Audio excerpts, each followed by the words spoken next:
Christ Triumphant, August 18th, Daily Devotional by Ellen G. White.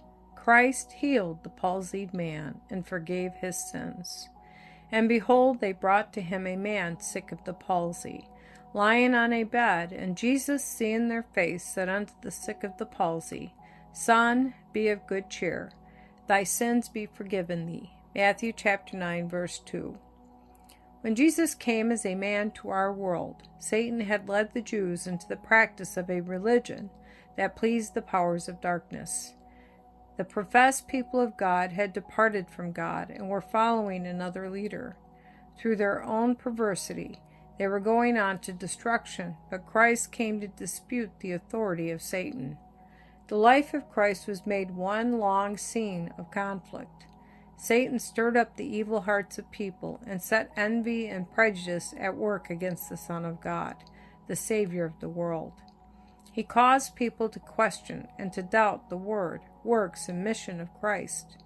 They, the Jews, followed Christ from place to place in order that, if possible, they might catch some word from his lips to misstate, misconstrue, and publish abroad, giving it a meaning that had neither been expressed nor intended. Thus the way of Christ was hedged up by people who claimed to be just and holy. In this way, Satan led people who might have been a power for Christ to work on the enemy's side in the controversy, and to become agents whereby he instilled into the hearts of the people questioning, suspicion, doubt, and hatred.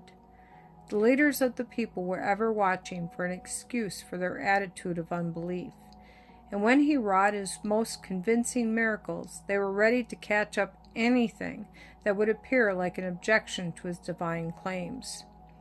When Jesus had healed the palsied man, he had said to him, Son, thy sins be forgiven thee. Matthew chapter 9, verse 2. In the miracle that Christ had wrought, he had changed the man's heart and had renewed him in mind and body, thus demonstrating to the Pharisees the fact that he had power to forgive sins and to bring righteousness and peace to the sinner.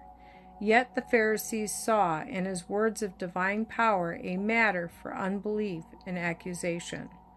Jesus saw that however deeply rooted were the principles that were set in opposition to the principles he proclaimed, yet they were delusion and falsehood, and had originated in the enemy of all righteousness. Jesus said to the people, Every one that is of the truth heareth my voice.